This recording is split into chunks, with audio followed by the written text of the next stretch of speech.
Varicose veins కి సరైన చికిత్స కోసం సంప్రదించండి ఎవిస్ హాస్పిటల్.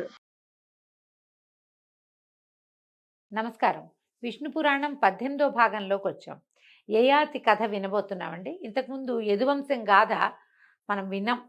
ఒక 5-6 ఎపిసోడ్లుగా సుమన్ టీవీలో కనిపిస్తుంది, మీరు చూడొచ్చు. అంటే కృష్ణుడు ఎందుకు యదువంశంలో శాపగ్రస్తమైన యదువంశంలో జన్మించాడు అని చెప్పడం కోసం ఒక 3-4 ఎపిసోడ్లుగా యయాతి చరిత్ర అంతా చెప్పబడింది. ఇక్కడ కొంచెం విష్ణు పురాణంలో కొంచెం బ్రీఫ్గా వెళ్తుంది. అయితే శుక్రుడు తన కుమార్తె అయిన దేవయానితో అట్టే ప్రేమగా ఉండకుండా అల్లుడు శర్మిష్ఠతోటి ప్రేమగా ఉంటున్నాడన్న కోపంతో యయాతిని ముసలివాడివైపోమని శపించాడు, వృద్ధాప్యం వచ్చేయాలి అని. అయితే ఈ ముసల్తనాన్ని ఓడ్చుకోలేక యయాతి శుక్రుడిని ప్రార్థించి అనుమతి పొంది ఒకనాడు తన కొడుకులందరినీ రప్పించి ఇలా అడిగాడట: ఈ ముసల్తనం వల్ల భోగానుభవం లేక చాలా చింతకి గురయ్యాను. నా కోరికలు తీరే వరకు మీలో ఎవరో ఒకళ్ళు మీ యవనాన్ని నాకిచ్చి ఈ ముసల్తనం తీసుకోవాలి. ఎవరైతే ఇట్లా తీసుకుంటారో వాళ్ళకి రాజ్యాధికారం ఇస్తానని అన్నాడు. అనేసరికల్లా ముసల్తనం అంగీకరిస్తారా ఎవరైనా? ఉన్నట్టుండి ఓ 24-26 సంవత్సరాల పరువంలో ఉన్నవాడికి 70-80 ఏళ్ల వృద్ధాప్యం, కాళ్ళు ఉనికిపోతాయి, కళ్ళు కనపడవు, చర్మం ముడతలు పడిపోతుంది, స్త్రీ సౌఖ్యం ఉండదు, ఆహార సౌఖ్యం ఉండదు, నిద్రా సౌఖ్యం అసలు ఉండదు. ఏ సౌఖ్యము లేని వృద్ధాప్యాన్ని ఎవరు తీసుకుంటారు? ఏ కుమారుడు ఒప్పుకోలేదు. కానీ కడసారి వాడైన పూరుడు మాత్రం దానికి ఒప్పుకున్నాడు, నేను తీసుకుంటానన్నాడు. అయితే యయాతి పైనున్న 4 కుమారుల మీద కోపం తెచ్చుకుని, మీ కొడుకులు రాజార్హులు కాకపోదురుగా కానీ శాపం ఇచ్చి పూరునికి తన ఆ ముసల్తనాన్నించి వాడి యవనాన్ని తాను గ్రహించి చిరకాలం యథేచ్ఛగా కామోపభోగాలు తన భార్యలతోటి విశ్వాచి అనే అప్సరసతోటి కూడా యవ్వనం పూర్తిగా అనుభవించి ఒకనాడు తన మనసులో ఇట్లా అనుకున్నాడట: ఇన్నాళ్ళు వివిధ భోగాలు అనుభవించాను, వెలితి లేదు, స్థల వెంట్రుకలతో సహా శరీర బలం జీర్ణించినా ముసల్తనం వచ్చినా కూడా ఆశలు జీర్ణించవు. అవివేకులమైన వాళ్ళు ఆశకు చుట్టుకుపోయి వివిధ దుఃఖాలు అనుభవిస్తారు. వివేకులైన వాళ్ళు ఏం చేస్తారు? ఆశలకు లొంగక సుఖశాంతులు అనుభవిస్తారు. నేను చాలా కాలం విషయ సుఖాలు అనుభవించాను, ఇంకా ఆ కోరిక తీరకుండా ఇంకా ఎప్పటికప్పుడు ఇంకా తినాలి, ఇంకా అనుభవించాలి, ఇంకా తిరగాలి, ఇంకా ఇదే బాధ అనిపిస్తూ ఉంటుంది. కాబట్టి ఇక చాలు, ఈ ఆట కట్టించాలని అనుకుని ఈ సుఖాలు భోగాలు కూడా, సుఖభోగాలు అణచకపోతే అణగవు, వాటిని అణిచేయాలి. ఈ వయసు వచ్చింది, ఈ బాధ్యత వచ్చింది, పిల్లలు ఇంత పెద్దవాళ్ళు అయ్యారు, ఇంకా ఇది మానాలి అన్న ధోరణి లోపల వస్తే తప్పిస్తే శరీరం అణగదండి. ఇది ఇవాల్టి కథ కాదు, కలికాలంలోనే కాదు, ముందు కాలాల్లో కూడా ఎప్పుడూ శరీరము కామోపభోగాన్ని కోరుకుంటుంది. ఇంకా అడుగంటాలని ఒక గట్టి నిర్ణయానికి వచ్చి పూర్ణకు యవనం ఇచ్చి వాని నుంచి తన ముసల్తనాన్ని తీసుకున్నాడు. అతడికి పరిపాలకుడుగా పట్టాభిషేకం చేశాడు. తపశ్చర్య కోసం అడవికి వెళ్ళిపోయాడట. అయితే పూరుడు ఏం చేశాడు? నలుదిక్కులా కలిగిన రాష్ట్రాలకి వరుసగా తన అన్నల్ని పరిపాలకులుగా నియమించి అంతకు అధినేతగా తానుంటూ రాజ్యపాలన చేస్తూ ఉండేవాడు. ఇక యయాతి కొడుకులలో పెద్దవాడైన యదువు వంశ కథ చెప్తాను విను. యదువంశ వర్ణన అండి మనం ఇదివరకు విన్నదే, ఇక్కడ ఇంకొక రకమైన వివరం కనపడుతుంది. చరాచర భూతకోటికి ధర్మార్థ కామ మోక్షాల్ని ప్రసాదించే నారాయణుడు అవతరించిన అద్భుతమైన గొప్ప వంశం యదువంశం. పరమ పవిత్రుడైన హరి కృష్ణుడనే పేరున ఆ వంశంలో పుట్టి ఆ పవిత్ర వంశ కథ విన్నవారందరికీ శుభాలు చేకూరుస్తాడు అని పరాశరుడు యదువంశ కథ వివరించి మైత్రేయుడికి చెప్పాడు. యదువుకి 4 కుమారులు, 4 పురుషార్థాల్లాగా ఉండేవాళ్ళట. సహస్రజిత్తు, క్రోష్ఠుడు, అనలుడు, నహుషుడు అని వాళ్ళ పేర్లు. వీళ్లలో సహస్రజిత్తుకి శతజిత్తు, వానికి హేహయ తాళజంగ వేణుహైలని 3 కుమారులట.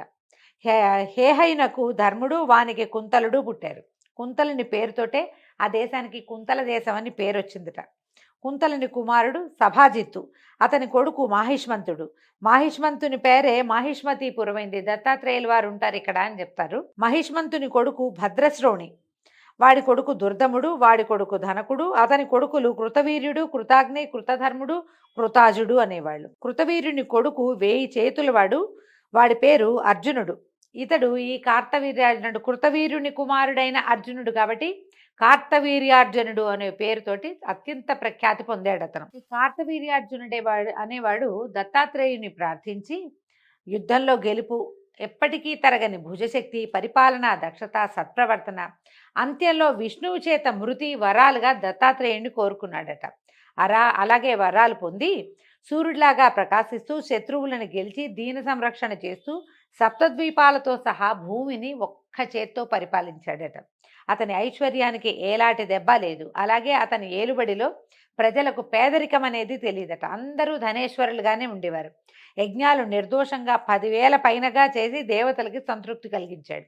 పుణ్యమూర్తిగా విరాజిల్లాడు. అయితే ఈ కార్తవీర్యార్జునుడు ఒకనాడు కాంతలతో సహా వెళ్ళి నర్మదా నదిలో జలకేళి తలుపుతుండగా యక్షకిన్నర గంధర్వాదులను జయించి లోక విద్రావణుడుగా ఉన్నటువంటి రావణాసురుడు ఆ ప్రాంతానికే వచ్చి సేనతోటి బస చేశాడట.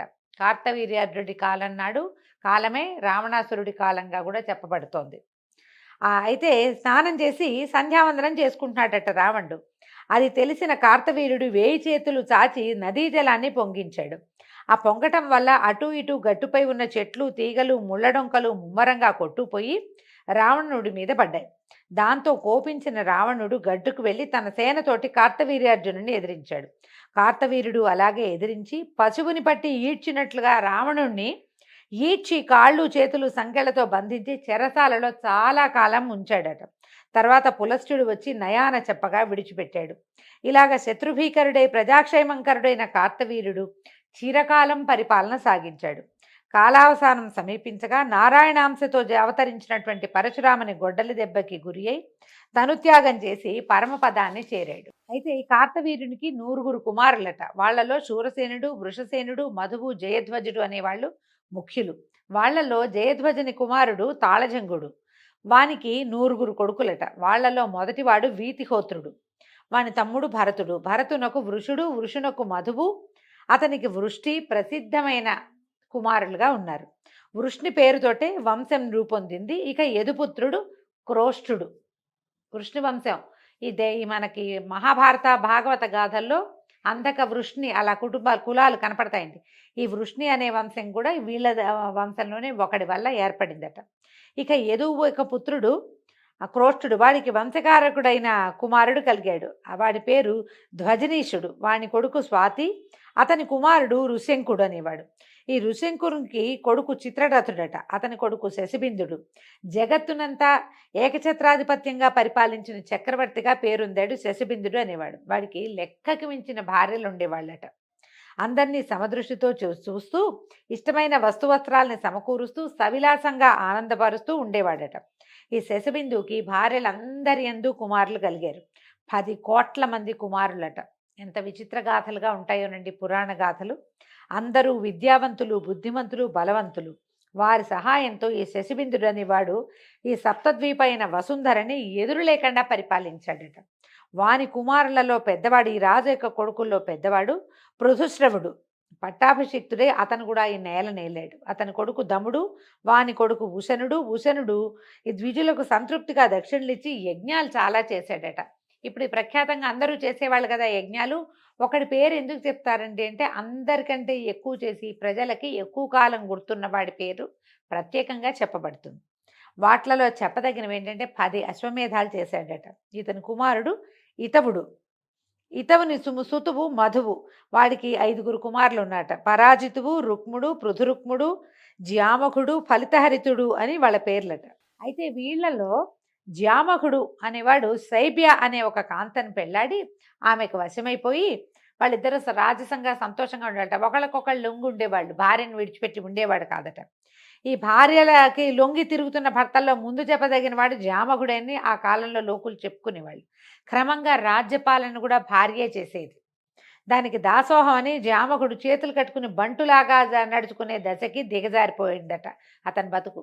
పోనీ ఇంత దిగజారిపోయినా అతనికి సంతానం కలగల.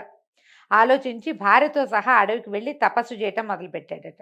అయితే ఏమైంది, భార్యాభర్త ఇద్దరు వెళ్ళిపోయేసరికి ఇక్కడ రాజ్యాంగం నడవక శత్రురాజులు సేనలతో వచ్చి ఈ నగరాన్ని, రాష్ట్రాన్ని ఆక్రమించారట. ఈ సమాచారం చారుల వల్ల విని ఏమంటావని భార్యని అడిగాడట. పరిగెత్తుకుని వెళ్ళిపోలే ఆ రాజుగారు. రాణిగారిని అడుగుతున్నాడు. అడిగితే ఏమందట, నువ్వు వెళ్ళు, వాళ్ళని జయించి నగరము రాష్ట్రము స్వాధీనం చేసుకురా అని భార్య అనుమతి ఇచ్చాక అప్పుడు ఈయన వెళ్ళి వజ్రాయుధం లాంటి బాణాలు ప్రయోగించి శత్రురాజుల సేనలను కంటపడిన వాళ్ళందరినీ చిత్రవద చేశాట. అంత చేయగలిగిన వాడు భార్యా విధేయుడుగా ఆమె ఏం చెప్తే అది చేసే స్థాయిలో ఉండేవాడు. తప్పని కాదండి, పురాణంలో కూడా తప్పుగా చెప్పటం లేదు. కానీ ఇంత పరాక్రమశాలి అయిన వాడు భార్యా విధేయుడిగా ఉండటం కొంచెం విశేషం, వింతగా ఉందన్నమాట. వాని పరాక్రమము బాణప్రయోగము తెలిసి నిలవలేక శత్రురాజులు పారిపోయి కొండగుహల్లోనూ అడవుల్లోనూ తలదాచుకున్నారట. రాజు వాళ్ళని అలా విడిచి వస్తూ ఉండగా దారిలో ఈయనకి ఒక రాజకన్యక కనపడిందట. కంట్లోంచి కారుతున్న నీళ్లతోటి బట్టలు చీర తడిసిపోయేంత ఏడ్చేస్తోందట ఆవిడ. అంత దుఃఖిస్తూ ఉంటే సరే ఈయన వెళ్ళి అడిగాడు, ఎవరమ్మా ఏమిటంటే, మా అమ్మ నాన్న మా తల్లిదండ్రులు వాళ్ళు కనపడలేదని దుఃఖించింది. ఈయన ఏం చేశాడు, జామకుడు ఆమెను ఊరడించి ఆమె రూపానికి మురిసి ఓదార్చి ఆమెను వెంబడ పెట్టుకుని నగరానికి తీసుకుపోయాడు. చెప్పేసరికల్లా ఏమనుకున్నాడు, ఈ శైబ్యతో చెప్పి ఆమెకు ఎట్లాగో సంతానం లేదు కాబట్టి ఈ అమ్మాయిని పెళ్లి చేసుకుంటానంటే ఒప్పుకుంటుందని అనుకుని రథం ఎక్కించి తీసుకెళ్లేసరికల్లా శైబ్య వీళ్ళు అందరూ వచ్చి ఎదురొచ్చి స్వాగతం చెప్పాక ఆవిడ ఈ పక్కనున్న అమ్మాయిని చూసేసరికల్లా కోపం వచ్చేసిందట ఆమెకి కొరకొరలాడుతూ. అయితే ఆ కోపంతో ఆవిడ ఏమంది, ఎవరిది, ఎందుకు తీసుకొచ్చావు, దీన్ని మోహించావా, పెళ్లి చేసుకోవాలని అనుకుంటున్నావా ఈ ముసల్తనంలో, అది కూడా నేనుండగా ఇదేం విపరీత బుద్ధి నీకు అని గసిరేసింది భర్తని. గసిరేసరికల్లా ఈయన శైబ్య మాటలకి జంకి గుండె దడదడలాడగా బెదురుతూ చూసి రాజు ఏమన్నట్ట, ఇది కోడలు అని చెప్పాడట. కోడలు మన ఇంట్లో ఉండొచ్చు కదా, ఉంచుకోవచ్చు కదా అని తీసుకొచ్చాను, నీకు ఇష్టమైతే నీతో ఉంచు, కాదంటావా ఎక్కడికైనా పంపించమన్నాడు. పంపించంగానే వెంటనే శైబ్య, ఏమయ్యా ఏమిటి మాయ మాటలు మాట్లాడతావు, నేనేమో గొడ్రాలిని, ఆవిడే చెప్పుకుంటోంది, పుట్టు సంతతి లేని దాన్ని, నీకు ఇంకో భార్య ఏమో లేదు, శైబ్య నేను ఒక్కదాన్నే ఉన్నాను, నీకు కొడుకు ఎక్కడున్నాడు, నీది కోడలు ఎట్లా అవుతుంది అని అనేసరికల్లా రాజుకి ఏం చెప్పాలో తెలియలే. కానీ ఆమెతోటి ఈ అమ్మాయి నాకు నచ్చింది, దీన్ని నేను పెళ్లి చేసుకుంటా, నీకు ఎటాకు పిల్లలు లేరు, ఇవికి సంతానం కలుగుతుంది నా వల్ల, వాళ్ళు రాజు అవుతారు, అట్లాంటి వాక్యాలు చెప్పడానికి ఆయనకి ధైర్యం గుండె చాలలేదనమాట. ఎందుకంటే ఆమె మాట వినడానికే ఆయన అలవాటు పడున్నాడు, లోపల వణికిపోతున్నాడు భయంతో. ఏమన్నాడు, బాగా దిటవ చేసుకుని, ఇలా గొడ్రాలు అయ్యే ఉంటావా, నీ కొడుకు కలగడా, కోడలు ఉండదా నీకు అన్నాడు. అనగానే ఆవిడ ఏం చేసింది, నవ్విందట. నవ్వుతూ సరే రా అని మేడలోకి తీసుకుపోయిందట. ఆ పిల్లని తీసుకెళ్తే కొంతకాలం హాయిగా ఉన్నారట వాళ్ళు. తర్వాత ఆవిడ గర్భవతి అయింది. ఈవిడికి మంచి రూపురేఖలతో, ఏమిటి ఇంత వృద్ధాప్యంలో చాలా పెద్దది అయిన తర్వాత ఆమెకు ఒక కుమారుడు కలిగాడు.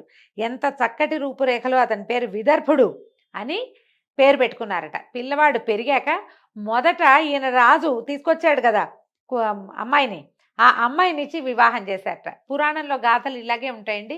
ఇంతకుముందు కూడా చాలా వయసున్న అమ్మాయిని పెళ్లి చేసుకున్న గాథలు 2-3 విన్నాం. ఇప్పుడు ఇట్లా ఏ అమ్మాయి అయితే వీళ్ళ ఇంట్లోకి వచ్చాక పుట్టాడో కుమారుడు, అతనికిచ్చి వివాహం చేసుకున్నారు. రాజ్యాధికారం అప్పచెప్పి తన కొడుకుకి ఈ విదర్భుడికి రాజ్యాన్ని అప్పచెప్పాడు. ఎప్పుడైతే ఈ పరిపాలకుడుగా విదర్భుడు అయ్యాడో ఆ ప్రాంతాన్ని విదర్భ దేశంగా ప్రఖ్యాతి పొందిద్దట. విదర్భ దేశం, వైదర్భి అంటే మనం రుక్మిణీదేవి విదర్భరాజు కుమార్తె, ఆమెను వైదర్భి అని పిలుస్తారు. అతనికి 2 కుమారులు పుట్టారు, క్రధకైశికుడు, రోమపాదుడు అని వాళ్ళ పేర్లట. రోమపాదుని కొడుకు విభ్రుడు, వాడి కొడుకు ధృతి, ధృతి కొడుకు కౌశికుడు, వీడి కొడుకు చేది. ఈ చేది వంశీయులు చైద్యులు. ఆ దేశానికి చేది దేశం అని పేరుంది. మళ్ళీ ఈ చేది దేశం ఏదో కాదండి, శిశుపాలుడు పుట్టాడు కదా, శిశుపాలుడు ఉన్నాడు. ఎలాగ మనకి జయ విజయులు ఇద్దరు 3 జన్మలు ఎత్తారంటారు. 3వ జన్మలో శిశుపాల దంతవక్తులుగా జన్మించారు. ఆ శిశుపాలుడు మళ్ళీ ఎవరో కాదు, కృష్ణుడి యొక్క మేనత్త కుమారుడు. ఆమెని చేది వంశంలో ఉన్న రాజుగారికి ఇచ్చారు. కాబట్టి ఈ శిశుపాలుడి చైద్యుడు అని కూడా పిలిచేవారు. చేది రాజు అనమాట అతను. ఈ క్రధకైశికుడికి ఇందుమతి అనే కూతురు, కుంతి అనే కుమారుడు కలిగాడట. ఈ ఇందుమతి సూర్యవంశజుడైన అజునికి భార్య అయింది. కుంతి ధర్మ పద్ధతిగా ధరణిని పరిపాలిస్తూ భోగభాగ్యాలు అనుభవిస్తూ ఉన్నాడు. ఈ కుంతికి వృష్ణి, వానికి ధృతి, వానికి దాశార్హుడు, వానికి వ్యోముడు, వానికి అనుడు, వానికి పూరుహోత్రుడు, వానికి అంశుడు, అతడికి సాత్వతుడు కుమారులు. సాత్వతుని కుమారుడు ఉత్వకుడు. ఈ జామకుని వంశకథలు భక్తితో విన్న వాళ్ళకి ఏ పాపాలు అంటవట. అంటే ఒక కన్యను వలచి కూడా ఆమెని కోడలుగా చేసుకోవటానికి అంగీకరించి దానివల్ల సంతానాన్ని పొందాడు ఈ జామకుడు. అందుకని ఇతని కథ వింటే పాపం అంటదని చెప్తారు. అయితే ఉత్వతుని కుమారులు భజమాన దివ్యాంధ దేవావృత మహాభోజ వృష్ణులని 6 కుమారులట. వాళ్లలో భజమానునికి నిమి, వృక్షుడు, వృష్ణి, శతజిత్తు, సహస్రజిత్తు, యుతజిత్తు అని 6 కుమారులు. ఇక ఎంతమంది కుమారుల పేర్లు చెప్తారోనండి. దేవావృతుడికి బభ్రుడు, దేవవిభుడు కలిగారు. మహాభోజుడికి భోజమూర్తులు పుట్టారు. వృష్ణికి కొడుకేమో సుమిత్రుడు, వానికి అమిత్రుడు, శిబి అని కుమారులు. అమిత్రుడికి సుతుడేమో నిఘ్నుడు, వానికి ప్రసేనుడు, సత్రాజిత్తు అని ఇద్దరు కుమారులు కలిగారు. ఈ ప్రసేనుడు సత్రాజిత్తు తెలియని భారతీయులే ఉండరండి. ఎందుకంటే భారతదేశంలో ప్రఖ్యాతంగా జరుపుకోబడేది వినాయక వ్రతకల్పం. అందరూ వినాయక చవితి పూజ చేసుకుంటారు. తెలుగునాట చాలా ప్రఖ్యాతంగా వ్రత కథ వినాలన్న నియమం ఉంది మనకి. అందులో మనం ప్రఖ్యాతంగా చెప్పుకునేది కృష్ణమూర్తి మీద వచ్చినటువంటి శమంతకమణి దొంగతనం. ఆయన మీద పడింది కదా శమంతక వృత్తాంతం. ఆ వృత్తాంతంలో కథలో ప్రధాన నాయకులు ఎవరంటే ఒకడు సత్రాజిత్తు, రెండోది అతని తమ్ముడైన ప్రసేనజిత్తు. ప్రసేనుడు మరణిస్తే ఆయన ఆ వజ్రాన్ని ఈయన దొంగిలించాడేమో, కృష్ణమూర్తి ఏమైనా స్వాధీనం చేసుకున్నాడేమోనని అనుమానపడతారు. మనకి ఈ పేర్లు తెలుసు కదా, అక్కడికి వచ్చామన్నమాట.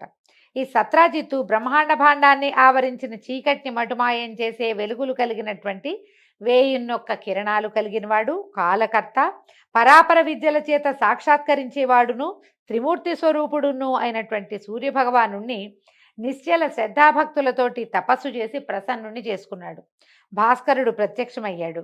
ప్రత్యక్షమైన భాస్కరుడు సత్రాజిత్తుకి ఏం వరం ఇచ్చాడో, దానివల్ల ఆ వర ప్రభావంలో అతనికి ఏం లభించిందో రేపటి భాగంలో తెలుసుకుందామండి. నమస్కారం.